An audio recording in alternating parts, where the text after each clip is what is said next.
Ang Ebanghelyo ngayong Sabado, ika-13 ng Hunyo ay mula kay San Lucas.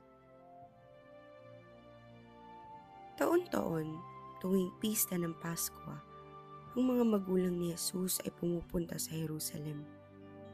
Nang siya'y 12 taon na, dumalo sila sa pista ayon sa kanilang kaugalian. Sila'y umuwi na pagkatapos ng pista.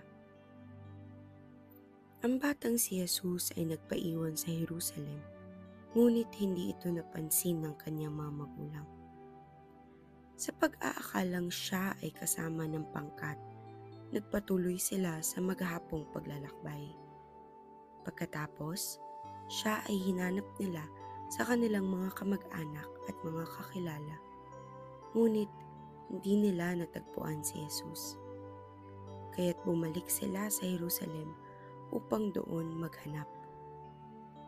Pagkalipas ng 3 araw, si Jesus ay natagpuan nila sa loob ng templo. Siya'y nakaupong kasama ng mga guro. Nakikinig siya at nagtatanong sa kanila. At ang lahat ng nakakarinig sa kanya ay hangang-hanga sa kanyang pangunawa at mga sagot. Namangha rin ang kanyang mga magulang nang siya'y makita.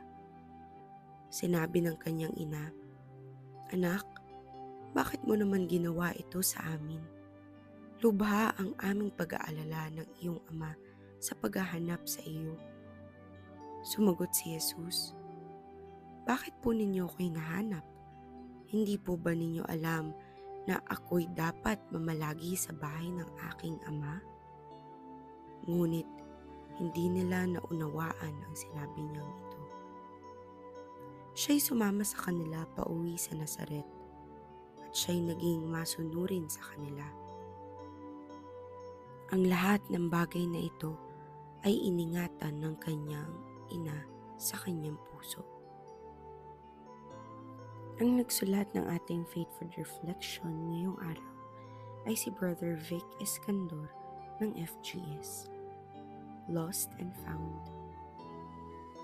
Ang Bible passage na ito ay parang eksena ng isang pamilyang Pilipino na biglang nawalan ng anak sa gitna ng piyesta.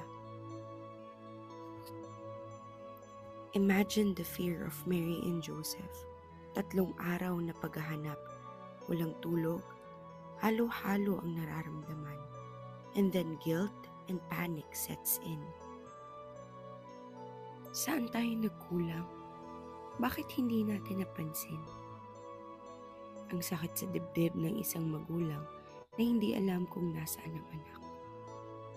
At nang makita nila si Jesus sa temple, hindi siya takot, hindi siya naliligaw. Nasa gitna siya ng mga guro, nakikinig at nagtatanong. Parang sinasabi niya, may mas malalim akong misyon. Sa isang banda, ramdam ang tensyon. The call of the father versus the expectations of family. In Filipino setting, sobrang totoo nito. Maraming magulang ang nagsasakripisyo. OFW si nanay, panay overtime si tatay. Lahat para sa kinabukasan ng anak. Kaya masakit kapag ang anak ay may ibang calling na hindi tugma sa plano ng pamilya. May pressure, may luha, may silent disappointment. Pero tulad ni Jesus, minsan ang tunay na growth nangyayari sa paghahanap ng identity kahit hindi agad maiintindihan ng iba. Pero ang ganda ng ending, he went down with them and was obedient to them. Hindi niya tinapon ang pamilya para sa misyon. He chose humility. Sa kulturang malalim ang utang na loob at pagmamahal sa pamilya, tinuturuan tayo ng kwentong ito na posible ang balance. Pakinggan ang tawag ng Diyos pero huwag kalimutan ang mga taong unang nagmahal sa atin. Sa gitna ng takot at misunderstanding, may Diyos na gumagabay sa bawat pamilya. Let us pray.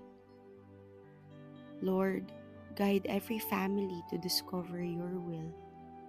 Grant us hearts that know how to listen, to understand, and to trust in your plan. In the name of the Father, and of the Son, and of the Holy Spirit. Amen.